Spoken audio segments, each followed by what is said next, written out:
오늘 강의의 주제는 자본주의가 어떻게 탄생했고 어떻게 자기를 정당화했나. 처음에 이제 우리가 지난 시간에 얘기를 하면 우리는 인간이다.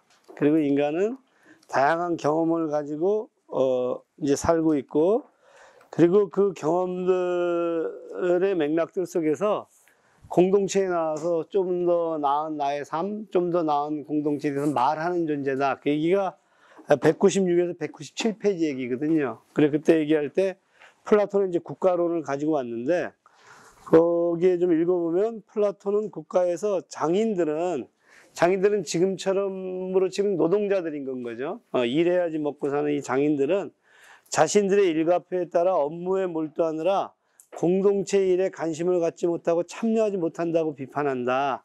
이 존재는 킁킁대는 동물로 생존에만 몰두한다. 따라서 인간이 되고자 한다면 없는 시간을 내서라도 광장에 나서야 한다. 이때가 바로 킁킁대는 동물에서 말하는 존재가 되는 순간이다. 이렇게 이제 플라톤은 얘기를 했고, 이것을 그의 제자인 아리스토텔레스는 호모 폴리티쿠스다.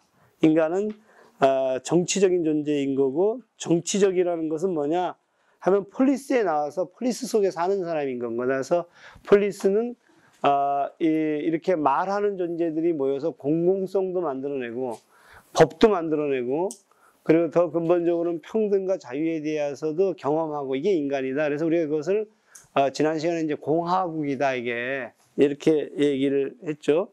그래서 이제 197페이지 두 번째 줄에 보면 인간은 도시 즉 공동체 이론이며 정치는 공동체 일에 관여하는 것이다. 무인도에 혼자 살았던 로빈슨 크루소조차도 영국이라는 공동체의 문화, 물질, 관념 등의 잔상의 영향을 받고 있었다.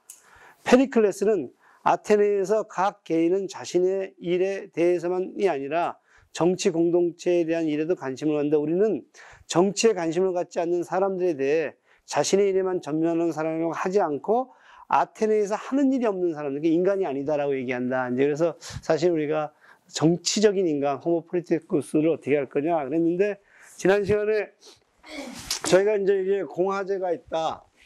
공화국이다. 공화국이 이제 정치적 인간들이 모여 사는 된 거죠. 그랬을 때 이 공화국의 아주 많은 특징들 중에 하나가 민주일 거다. 그리고 근데 이제 이 민주를 정의할 때 무슨 민주냐, 이제 이런 질문들을 던졌었던 것 같아요. 예를 들면 이게 자유민주냐, 사회민주냐, 인민민주냐, 먼저 이런 것을 던져놓고는 공화국이라고 얘기할 때, 그 다음에 민주공화국이라고 얘기할 때까지는 우리가 뭔가 다 아는 것 같지만, 일로 내려가기 시작하는 순간 이제 굉장히 당황하기 시작하는 건 거죠. 저렇게 공화국이라는 정의들이 저렇게 다를 수가 있구나. 이제 이런 질문들을 이제 지난 시간에 했던 것 같아요.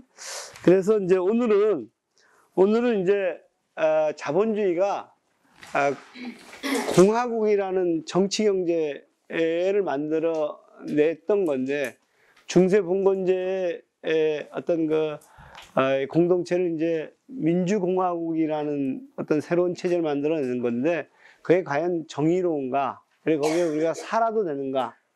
그리고 그것이 만들어낸 공화국은 자유민주인가, 사회민주인가, 인민민주인가?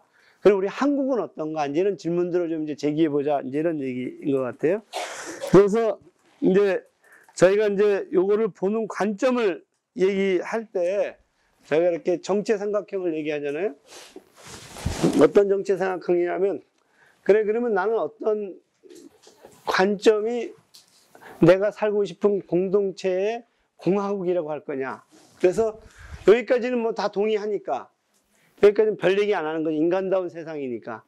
근데 여기로 이제 내려가기 시작하면 어떤 거냐, 1번이냐, 2번이냐, 3번이냐, 이런 얘기가 되겠죠. 그래서 이게 철학이라는 건 거예요. 철학은 우리가 살고자 하는 세상에 대한 아주 일관된 총체적인 자기 관점인 건 거죠.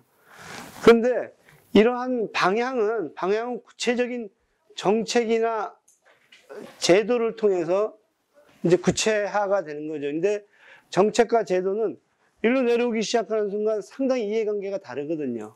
그러니까 이제 정책과 제도로 내려올 때는 특정한 세력이 이거에 관여를 한다는 건 거예요. 그래서 이렇게 보면 철학은 자기의 설계도면을 그리고 자기가 1번이냐 2번이냐 3번이냐라는 설계도면을 그리는 거예요. 자기 2번이라고 생각한다면 2번의 정책과 제도는 다르거든요. 그리고 2번의 공화국은 다른 거고 3번이라고 생각한다 그러면 3번의 정책과 제도는 다를 테고 자기가 상상하는 공화국의 상은 완전히 다르거든요. 그런데 문제는 뭐냐면 이런 정책과 제도가 상이한 이해관계를 가지기 때문에 그것을 주장하는 세력은 굉장히 다르다는 건가요.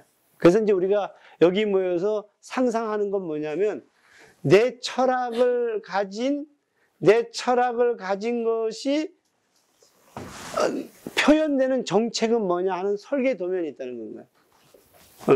그러니까 내가 예를 들면 2번이 공화국이다 나에게 그것이 민주다. 그리고 그것이 공화국이다. 그러면 거기에 따른 설계 도면이 다르다는 건가요. 그또 뭐가 다르냐? 이 설계 도면도 달라요. 어떤 설계 도면이냐면 그럼 어떤 것이 2번을 지지하는 세력이냐? 그러니까 세력화 설계 도면이 다르다는 건가요. 그런데 우리가 이제 이상이 현실이 되도록 상상하라 그러면 설계 도면도 상상하고 정책에 그 다음에 세력화의 설계 도면도 상상해야 된다. 이제 그런 건 거고 우리 여기 와서 시민대학에서 우리가 꿈꾸는 것은 뭐냐면 그럼 나에게는 어떠한 공화국이냐, 어떠한 민주냐, 어떠한 평등이냐 이제 그런 얘기를 하고 그리고 거기에 따른 설계 도면은 정책의 설계 도면은 뭐고 세력화의 설계 도면은 뭐냐 이런 건가요. 그럼 이제 결론적으로 뭐냐면 세력화하고 정책은 대단히 밀접한 관계가 있다는 건가요. 그러니까 세력이 안 됐는데 2번을 지지하는 세력이 안 됐는데 2번의 정책이 관철되지 않는다는 건가요. 그래서 이제 세력과 정책은 굉장히 긴밀한 관계가 있다는 건가요. 제가 지금 이제 보려고 하는 것은 이제 조 관계인 거예요. 얘하고 얘 관계. 그러니까 얘가 어떤 그 방향을 트느냐에 따라서 이게 다르다는 거죠.